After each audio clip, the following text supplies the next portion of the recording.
Biasanya, kalau kita bicara soal berdirinya Israel, ceritanya itu seringkali tentang kepahlawanan sebuah bangsa yang akhirnya bisa kembali ke tanah air mereka. Tapi, ada cerita lain, dari orang-orang yang memang sudah tinggal di sana. Bagi mereka, 1948 itu bukan kisah kelahiran kembali, tapi justru awal dari sebuah kehilangan yang sangat besar. Disinilah letak ketegangannya. Gimana bisa satu rangkaian peristiwa yang sama menjadi perayaan kemerdekaan bagi satu bangsa, tapi di saat yang sama menjadi tragedi bagi bangsa lain. Dua takdir ini terjalin di tempat dan waktu yang sama persis. Yang satu membangun negara, yang satunya lagi kehilangan tanah air. Oke, sekarang kita coba mundur dulu ya, jauh ke belakang, ke akhir abad ke-19. Waktu itu, Palestina ada di bawah Kekaisaran Ottoman, sebuah wilayah yang sudah punya masyarakat Arab yang mapan dan hidup turun-temurun. Tapi, dari jauh di Eropa, ada sebuah gagasan baru yang sangat kuat mulai berhembus. Dan gagasan ini bakal mengubah takdir tanah ini selamanya. Jadi di akhir abad ke-19, Eropa itu lagi bergejolak.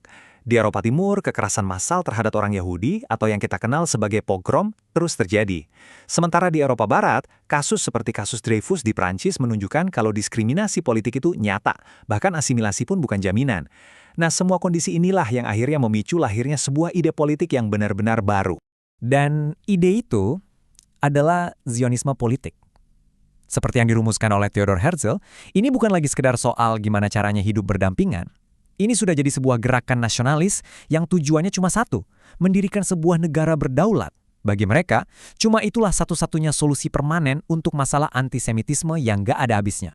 Oke, ide udah ada di Eropa. Pertanyaannya, gimana caranya ide ini pindah dan terwujud di tanah Palestina?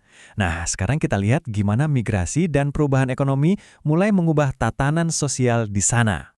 Tentu saja, ide ini nggak cuma tinggal di atas kertas. Gelombang migrasi orang Yahudi yang dikenal sebagai Aliyah mulai berdatangan. Organisasi-organisasi seperti Jewish National Fund mulai membeli tanah-tanah yang luas secara legal. Tapi dampaknya langsung terasa. Para petani Arab yang udah menggarap tanah itu selama bertahun-tahun, ya mereka jadi tergusur. Komunitas-komunitas baru yang eksklusif seperti kibbutz pun muncul dan prinsip pekerja Yahudi mulai menciptakan jurang pemisah di bidang ekonomi. Lalu, tiba-tiba, Perang Dunia Pertama datang dan boom, semuanya berubah. Kekaisaran Ottoman yang sudah berkuasa ratusan tahun akhirnya runtuh dan muncullah pemain global baru yang mengambil alih kendali masa depan Palestina, Inggris Raya. Di tahun 1917, Inggris melakukan sesuatu yang sangat monumental. Mereka mengeluarkan Deklarasi Balfour. Pernyataan ini nih yang secara resmi mendukung proyek Zionis dan memberikan legitimasi internasional pertama yang sangat mereka butuhkan. Tapi tunggu dulu, ada tapinya. Di paragraf yang sama persis, deklarasi itu juga berjanji untuk melindungi hak-hak komunitas non-Yahudi yang sudah ada di sana, yang notabene adalah mayoritas populasi. Jadi dari awal banget, sudah ada dua janji yang saling bertolak belakang dalam satu dokumen yang sama. Ini resep konflik kan? Dan disinilah Inggris memulai tugasnya yang, ya bisa dibilang mustahil. Mereka harus memfasilitasi rumah nasional Yahudi, tapi di saat yang sama juga harus melindungi hak mayoritas Arab. Hasilnya, kebijakan yang pelin-pelan yang justru bikin ketegangan makin menjadi-jadi sampai meledak jadi kerusuhan besar di tahun 1921 dan 1929. Inggris, tanpa sadar, sedang memelihara dua cita-cita nasional yang saling bersaing di bawah satu atap. Kalau tadi udah tegang, nah begitu masuk tahun 1930-an dan 40-an, situasinya benar-benar sampai ke titik didih. Ada dua peristiwa raksasa yang mendorong semua ini ke sebuah titik di mana nggak ada lagi jalan untuk kembali. Yang pertama, pemberontakan Arab. Ini bukan pemberontakan kecil-kecilan loh. Ini perlawanan besar-besaran selama bertahun-tahun menentang Inggris dan imigrasi Yahudi. Inggris akhirnya berhasil memadamkannya dengan kekuatan militer penuh, tapi akibatnya fatal. Kepemimpinan politik dan kapasitas militer Arab Palestina jadi lemah banget. Sebaliknya, milisi-milisi Yahudi yang waktu itu bantu Inggris justru jadi makin kuat dan terorganisir. Lalu, datanglah tragedi paling kelam di abad ke-20, Holocaust di Eropa. Pembunuhan sistematis terhadap 6 juta orang Yahudi oleh Nazi membuat dunia terguncang. Tiba-tiba, ada desakan global yang luar biasa kuat untuk segera mendirikan negara Yahudi sebagai tempat yang aman bagi para pengungsi. Dukungan internasional, terutama dari Amerika Serikat, melonjak drastis dan menekan Inggris untuk segera mencari solusi akhir. Akhirnya, Inggris kayaknya angkat tangan. Mereka bilang, udah kami nggak sanggup lagi. Dan masalah ini dilempar ke Perserikatan Bangsa-Bangsa yang waktu itu baru saja dibentuk. Disinilah babak akhir yang menentukan itu dimulai. PBB pun datang dengan sebuah solusi, rencana partisi. Intinya, bagi tanahnya jadi 2 negara. Tapi coba deh lihat angkanya. Waktu itu, penduduk Arab itu sekitar 2/3 dari total populasi, tapi mereka cuma dapat 45% tanah. Sementara penduduk Yahudi yang jumlahnya 1/3 justru dapat jatah mayoritas tanah, 55%. Nah, inilah yang membuat pihak Arab Palestina merasa pembagian ini sangat-sangat tidak adil.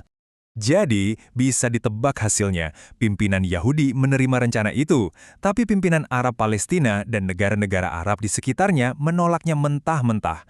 Sebuah resolusi yang niatnya untuk menciptakan perdamaian malah jadi pemicu perang saudara. Dan dari sini semuanya terjadi cepat banget. Perang saudara meletus. Pasukan Yahudi yang lebih terorganisir berhasil mengamankan wilayah-wilayah strategis. Lalu Inggris cabut. Tepat di tanggal 14 Mei 1948, Israel mendeklarasikan kemerdekaannya. Keesokan harinya, tentara dari negara-negara Arab tetangga masuk, dan perang saudara pun resmi berubah jadi perang antar negara. Di tengah semua kekacauan perang ini, ada harga kemanusiaan yang harus dibayar.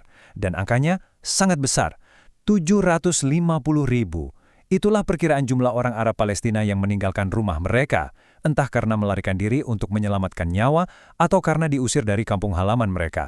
Bagi orang Palestina, peristiwa ini punya nama sendiri, Nakbah, artinya malapetaka. Ini bukan cuma soal kalah perang, tapi soal kehilangan segalanya, rumah, masyarakat, dan tanah air mereka. Ini adalah peristiwa yang menjadi fondasi identitas mereka hingga hari ini. Jadi, apakah tahun 1948 itu akhir dari ceritanya? Oh, sama sekali bukan. Justru, ini adalah awal dari sebuah babak baru, awal dari konflik modern yang efeknya masih sangat kita rasakan sampai sekarang. Warisan dari tahun 1948 ini sangat dalam dan rumit. Ya, Israel berhasil berdiri sebagai negara berdaulat. Tapi di sisi lain, mayoritas rakyat Palestina menjadi pengungsi tanpa negara. Kem-kem yang seharusnya cuma sementara, malah jadi rumah permanen lintas generasi. Dan yang paling penting, dua cerita, dua narasi kebangsaan yang saling bertabrakan ini jadi makin mendarah daging dan membentuk konflik yang kita kenal hari ini. Ini yang mungkin jadi pertanyaan buat kita renungkan. Bagaimana bisa satu momen dalam sejarah, dampaknya itu terus terasa, terus bergulir, diwariskan dari satu generasi ke generasi berikutnya, bahkan sampai detik ini juga?